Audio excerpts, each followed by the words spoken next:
Assalamualaikum warahmatullahi wabarakatuh. Waalaikumsalam warahmatullahi wabarakatuh.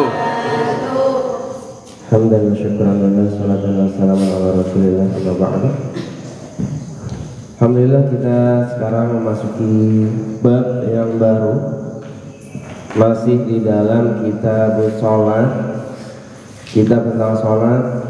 Sekarang masuk bab syurutu as-salati. Syurutu as-salati, syarat-syarat salat. Syurut ya, itu adalah bentuk jamak dari syartun. Syartun, syarat. Syarat itu apa? Yang udah belajar apa itu? Ushul fikih. Syartun, syarat itu adalah ma yalzamu an adamihi al-adam, ya, wala yalzamu min wujudihi wujud. Ada nggak yang udah pernah belajar itu nggak? Ada kan? Kelas 4, 5, 6 sebelum nggak ada ya. Syarat apa? Syarat adalah ma yalzamu an adamihi al-adam, sesuatu yang menjadikan ketiadaannya itu tidak ada, wala yalzamu min wujudi wujud, dan tidak mewajibkan keadaannya itu ada. Coba apa ya? Ketika tidak ada syarat, maka tidak ada ibadah. Ibadah itu tidak bisa terlaksana. Tapi ketika syarat itu ada, belum tentu juga ibadah itu terlaksana, ya. Tapi syarat itu harus ada ketika ibadah itu mau terlaksana, ya. Ma yalzamu an adamil adam. Kalau tidak ada syarat, maka tidak ada terlaksana ibadah. Kalau syarat itu ada, belum tentu juga terlaksana ibadah. Contohnya, syarat untuk sholat apa? Harus berwudu, ya. Ma yalzamu an adami adam. Kalau tidak ada wudu, maka pasti tidak ada sholat, ya enggak? Tapi kalau ada wudu, apakah mengharuskan pasti adanya sholat? Enggak pasti. Orang wudu belum tentu sholat, ya. Bisa jadi cuma wudu biasa, sunnah aja menjaga wudu atau untuk baca Quran, ya. Tapi belum tentu sholat, meskipun wudu menjadi syarat sholat. Tapi kalau tidak ada wudu, maka tidak ada sholat. Itulah namanya syarat, ya. Maka sekarang kita masuk ke hadis yang pertama di dalam bab syurutus sholat. Qala al-mu'allif rahimahullahu ta'ala wa nafa'ana bihi wa bi'ulumihi fid dharain. An Ali ibni Talq. Ini ada yang bilang Ali bin Talq atau Talq bin Ali, bolak-balik, ya, bolak-balik.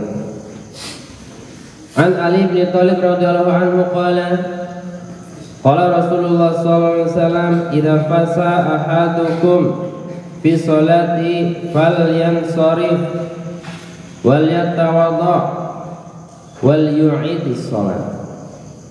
Rawahu al-khamsatu wa sahahu Ibnu Hibban. Menurut Ibnu Hibban sahih, tapi di dalam kitab Al-Jami' ini adalah dhaif. Tapi meskipun hadisnya dhaif, ya, hadis dhaif tetap dilaksanakan, ya, bisa dilaksanakan ketika tidak bertentangan dengan hadis sahih, ya. Jadi kita nggak boleh anti yang namanya hadis dhaif dalam perkara syariat. Kalau dalam perkara akidah, hadisnya harus mutawatir. Tidak boleh menggunakan hadis ahad dalam perkara akidah, apalagi hadis dhaif. An Ali bin Thalib, dari Ali bin Thalib radhiyallahu anhu qala, ya, qala Rasulullah SAW bersabda, idza fasa ahadukum, jika fasa, apa itu fasa? Fasa, pas di sini ada pasya. Fasa jangan sampai salah tulis, namanya fasa. Fasa apa? Kentut yang tidak berbunyi. Jadi kalau fasa nggak bunyi-bunyi, nanti diganti namanya jadi fasa. Ya. Kalau kentut yang bunyi namanya apa? Pasya. Bukan. Kentut yang bunyi namanya durot. Ya, dalam istilah ya Islam itu, dalam Arab itu berbeda. Kalau kentutnya yang nggak bunyi, misalkan angin doang, ya kan, kentutnya nggak bunyi, namanya fasa. Tapi kalau kentut yang bunyi namanya durotun, ya, pakai do. Ya, jika fasa ahadukum, jika kentut salah seorang di antara kalian kentutnya nggak bunyi, ya kan, fi sholati, di dalam sholat, ketika antum sholat kemudian antum kentut nggak bunyi misalkan, falyan sorif, maka hendaknya dia berhenti dari sholatnya, waliyatawadha, kemudian dia hendaknya berwudu lagi, ya, wal yu'idis sholat, dan mengulangi sholatnya, ya, karena kentut membatalkan wudu. Jadi kentut itu membatalkan wudu atau membatalkan sholat? Membatalkan wudu. Karena wudunya batal, maka sholatnya tidak sah, ya, gitu. Maka harus diulangi, ya. Al hadatsu al khariju min ahadis sabilaini, hadas, jadi kentut, ya, kentut yang bunyi maupun yang enggak bunyi, ya, fasa ataupun durot, ya, kemudian BAB, ya, atau darah haid atau yang lainnya, ya, apapun itu, yunqidul wudu'a, maka itu membatalkan wudu. Karena wudunya batal, sholatnya tidak sah, karena syarat sholat itu harus wudu. Wa hadza mujma'un alaihi, ya, fatabtulu bi as-salatu, dan ini sudah diijma'kan bagi seluruh umat Islam. Umat Islam ijma', sepakat semuanya, tidak ada perbedaan pendapat bahwasanya kentut itu adalah membatalkan wudu, ya. Nah, dari sini kita dapatkan khurujur rihi minad duburi naqidun lil wudu'i, keluarnya angin dari dubur itu membatalkan wudu. Wa yuqasu ala dzalika kullu ma kharaja minas sabilaini, dan dikiaskan, ya, setiap yang keluar dari dua lubang, depan dan belakang, ya, baik itu keluarnya angin dari depan, bisa juga keluar angin, ya kan, atau keluarnya cairan, nah itu semuanya membatalkan wudu, ya. Kalau laki-laki bisa keluar angin dari depan? Nggak bisa. Bisa keluar batu nggak? Bisa keluar batu, ya. Ada orang punya batu, ya, kencing batu misalkan, keluar batu dari depan tuh membatalkan wudu.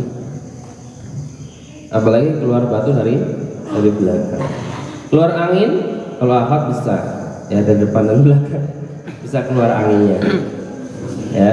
Itu sama-sama dua-duanya membatalkan wudu. Butlanus sholati bi khurujil hadasi, ya, wajib batalnya sholat karena keluarnya hadas, ya, dan wajib untuk mengulang sholatnya. Tidak boleh antum setelah walaupun batal nggak diulangi lagi, harus diulangi lagi. Yang kedua, wa 'an Aisyah radhiyallahu anha anna Nabiy sallallahu alaihi wasallam qala la yaqbalu Allahu salata haidin illa bi khimarin rawu al-khamsah ila Nasa'i. Ya, wa sahahu Ibnu Khuzaimah, hadisnya sahih. Kata Nabi apa? La yaqbalullahu sholata haidin. Tidak akan menerima siapa Allah tidak akan menerima sholata haidin, pada sholatnya orang yang haid. Maksudnya apa? Orang yang sudah haid, bukan sholat orang haid sholat, bukan. Ya, orang yang sudah haid artinya dia sudah balik, sudah mukallaf, perempuan. Kalau laki-laki enggak haid, perempuan yang sudah haid tidak akan diterima sholatnya illa bi khimarin, kecuali dia memakai khimar. Khimar itu adalah penutup kepala dan leher, sesuatu yang menutupi kepala sampai leher. Ya, itu khimar. Ya. Bayyana asy-syari'u al-hakimu anna al-mar'ata idza shalat yajibu 'alaiha an tughtiya ra'saha wa 'unuqaha wa sa'ira badaniha li annaha 'auratun.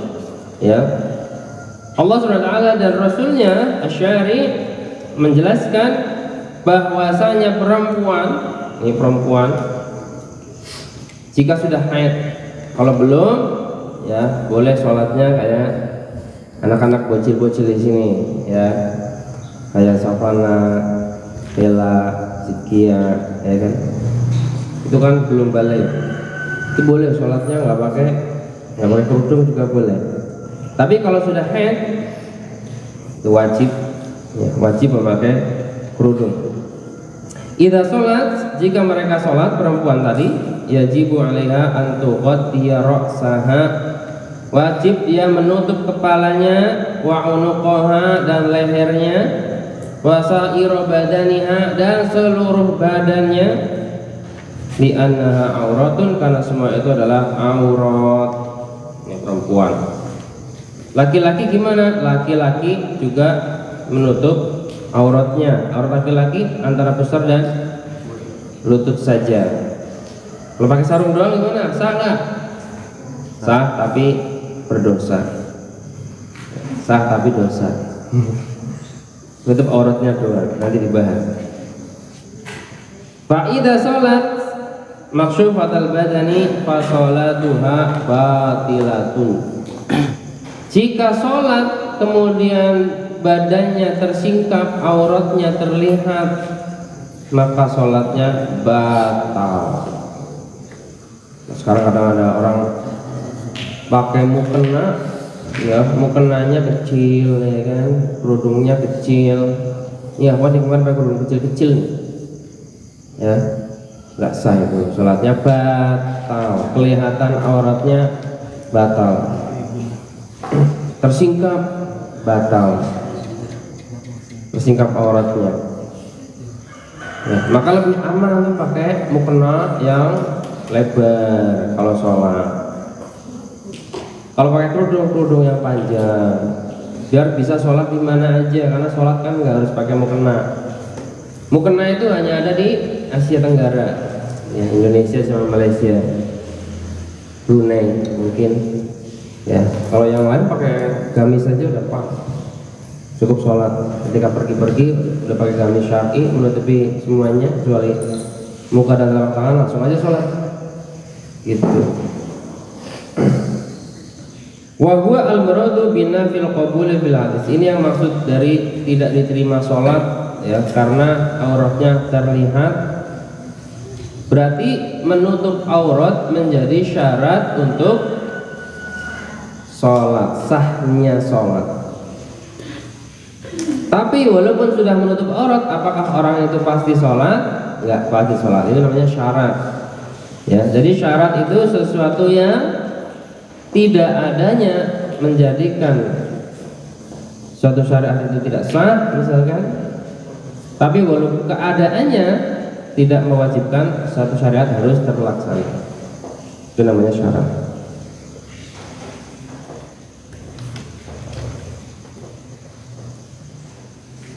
Ya. Nah, kemudian hadis selanjutnya, ya, dari sini kita dapatkan pemahaman fikihnya. Pertama, yajibu 'alal mar'ati satru ra'siha wa 'unuqiha wa nahwihi mimma yaqa'u 'alaihi al-khimar ya hala salati. Wajib wanita itu menutupi kepalanya, lehernya dan semuanya ya, seluruh badannya yang disebut aurat ketika sholat kecuali muka dan telapak tangan. Ya, at-taswiyatu bainal hurrah wal ammati fil aurati li yaumi dzalikal haid. Dan hadis ini juga menunjukkan apa? Persamaan antara wanita merdeka dan budak perempuan. Sekarang nggak ada budak, ya. Tapi zaman dulu itu ada budak. Budak perempuan gimana auratnya? Auratnya sama saja menurut keumuman hadis ini. Ya, jadi seluruh badan kecuali muka dan telapak tangan. Tapi ada juga nanti yang berbeda pendapat. Ya. Farraqa al-jumhuru bainal aurataini ya faja'alu auratal amati ma baina suratiha wa rukbatiha karrajul. Tapi jumhur ulama kemudian ada juga yang berpendapat beda auratnya wanita merdeka sama auratnya budak. Auratnya budak itu apa? Seperti auratnya laki-laki. Coba. Ya, ada ulama berpendapat kayak gitu. Jadi kalau antum punya budak perempuan, auratnya apa? Adalah sesuatu yang antara pusar dan lutut. Budak. Ya, makanya jangan jadi budak. Kalau barudak, nah, di sini banyak barudak kan? Budak Sunda. Nah, kalau budak Sunda semua auratnya seluruh badannya. Ya. Tapi kalau budak yang budak beneran itu auratnya adalah menurut jumhur ulama antara pusar dan lutut kayak auratnya laki-laki untuk membedakan antara orang merdeka dan budak. Tapi menurut keumuman hadis ini ya auratnya adalah seluruh tubuh sama dengan wanita merdeka. Budak yang merdeka selama dia perempuan auratnya adalah seluruh badan. Yang ketiga, wa an Jabirin radhiyallahu anhu anna Nabiy sallallahu alaihi wasallam qala lahu idza kana thawbu wasi'an ya faltahif bihi yakni fi salati wa li muslimin fa khalif baina tarfaihi wa in kana dayyiqan fattazir bihi. Ini buat laki-laki. Kalau tadi buat perempuan, sekarang buat laki-lakinya. Muttafaqun alaihi, hadisnya muttafaq alaih berarti sahih, dijamin sahih. Ya. Dari Jabir radhiyallahu anhu bahwasanya Nabi berkata kepada dia, gimana sih kalau mau sholat kemudian dia cuma pakai satu kain saja, satu kain, dia nggak punya baju yang lain. Ini laki-laki punya satu kain. Zaman dulu, kalau sekarang mah ya kain udah banyak di mana-mana. Bahkan santri-santri suka buang-buang baju dibuang-buang. Ya, celana itu suka dibuang-buang, nggak jaga. Ya, tapi zaman dulu susah, kain susah. Hanya orang punya satu. Kalau untuk pernah lihat kain ihram ya coba itu. Jadi kayak anduk satu doang. Gimana kalau orang punya satu anduk, satu kain saja untuk sholat? Cara menutupnya gimana? Laki-laki pakai sarung doang, sarung antum misalkan. Maka kata Nabi, idza kana thawbu wasi'an, apabila kain itu lebar, ya, jika kainnya lebar, faltahif bihi, ya, faltahif bihi, maka hendaknya ada iltihaf, ya. Iltihaf itu apa? Ayattazira wa yartadi bi saubin wahidin. Dia itu ya bersarung, menjadikan itu sarung dan menjadikan itu gamis dengan satu kain itu. Jadi digunakan dari atas, selempakan ke bawah, kemudian diikatkan jadi sarung. buat sarungnya. Kalau kainnya lebar, gimana caranya? Ya, antum karena nggak pernah, ya. Jadi kalau kain lebar dikalungkan, jadi disilangkan, ya kan? Dengan cara apa? Dengan cara disilangkan, ya. Wala yushtaratu ayyusalli fi thawbaini. Tidak disyariatkan sholat itu dua baju memang kan. Jadi satu kain saja bisa. Antum laki-laki misalkan nanti tiba-tiba terkena musibah, bajunya hilang semua, tinggal sarung doang satu, ya kan? Antum tidur nggak pakai baju, cuma pakai sarung doang. Mau sholat gimana? Sarungnya kalau lebar, ya dijadikan baju dan dijadikan sarung. Sarung itu menutupi antara pusar dan lutut. Itu namanya izar. Izar bahasa kitanya adalah sarung.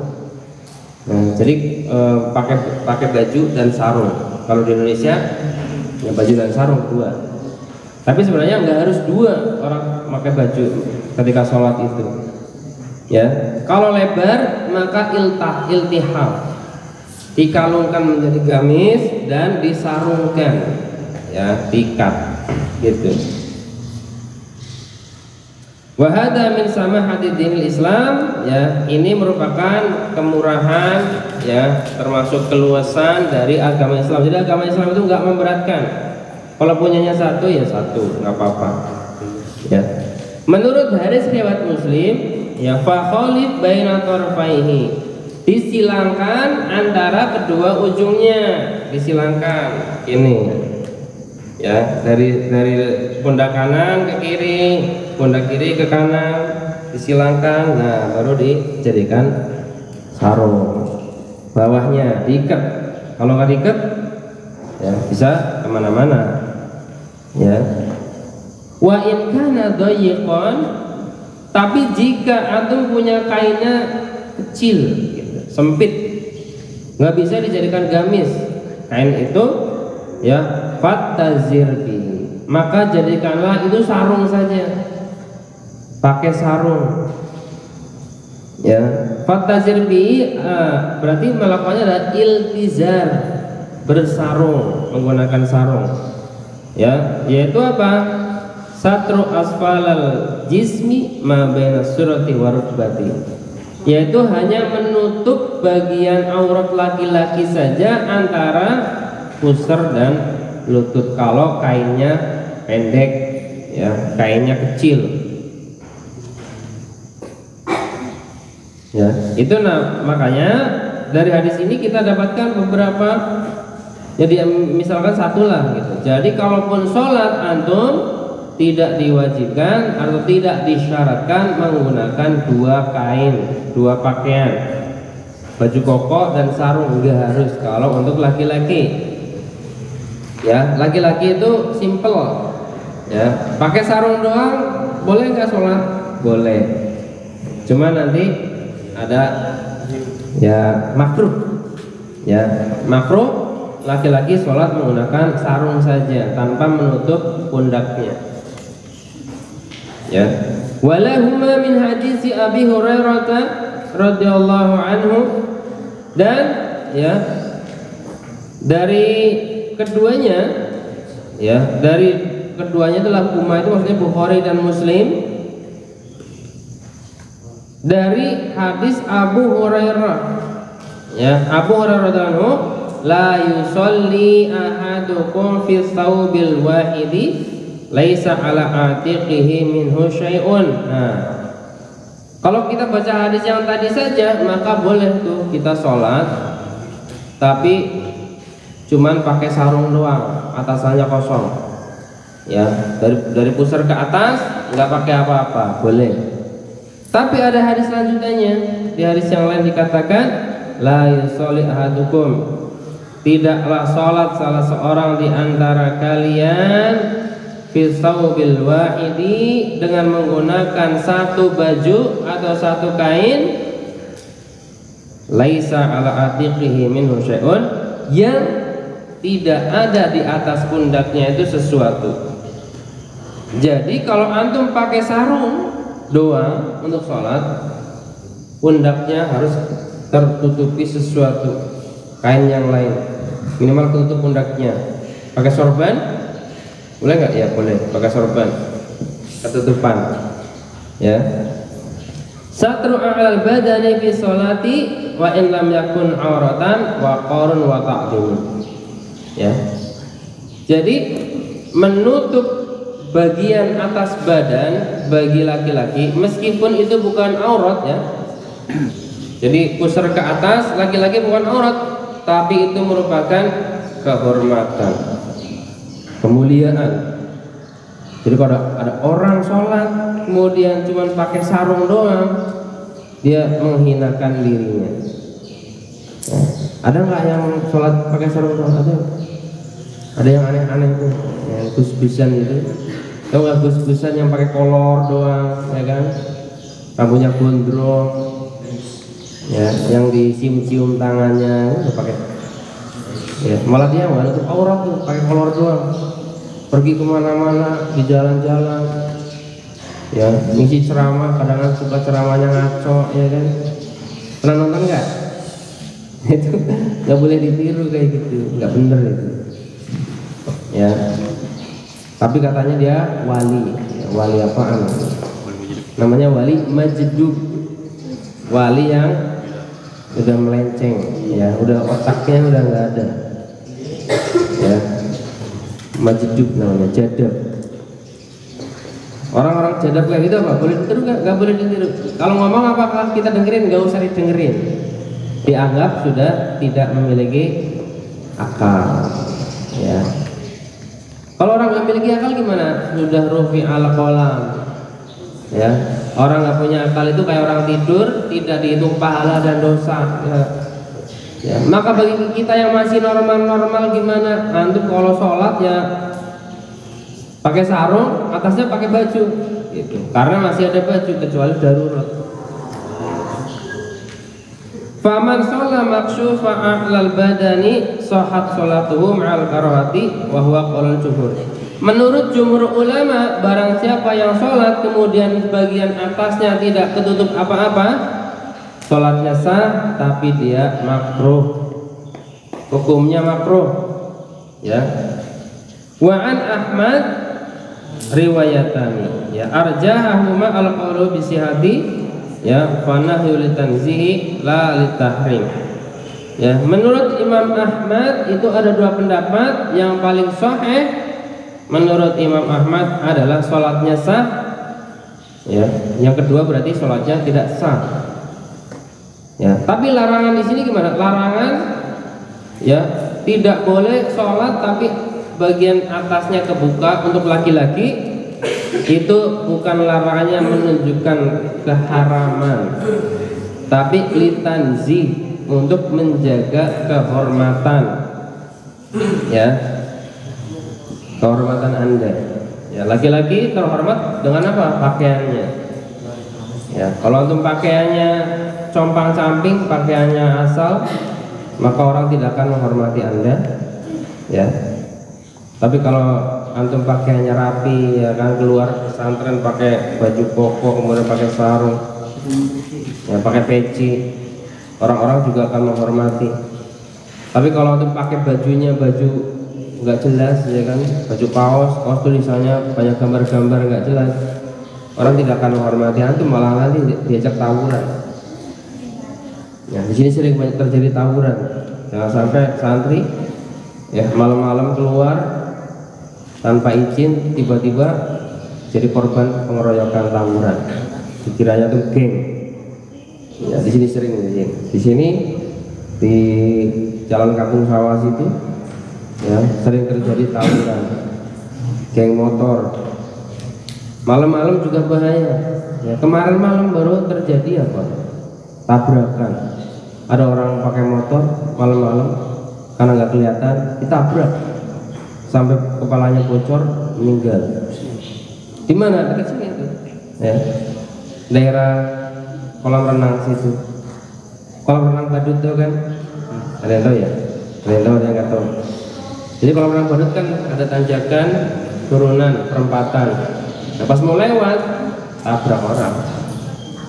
Ya, akhirnya meninggal. Malam-malam, itu malam-malam itu bahaya. Santri makanya diharamkan keluar malam tanpa izin.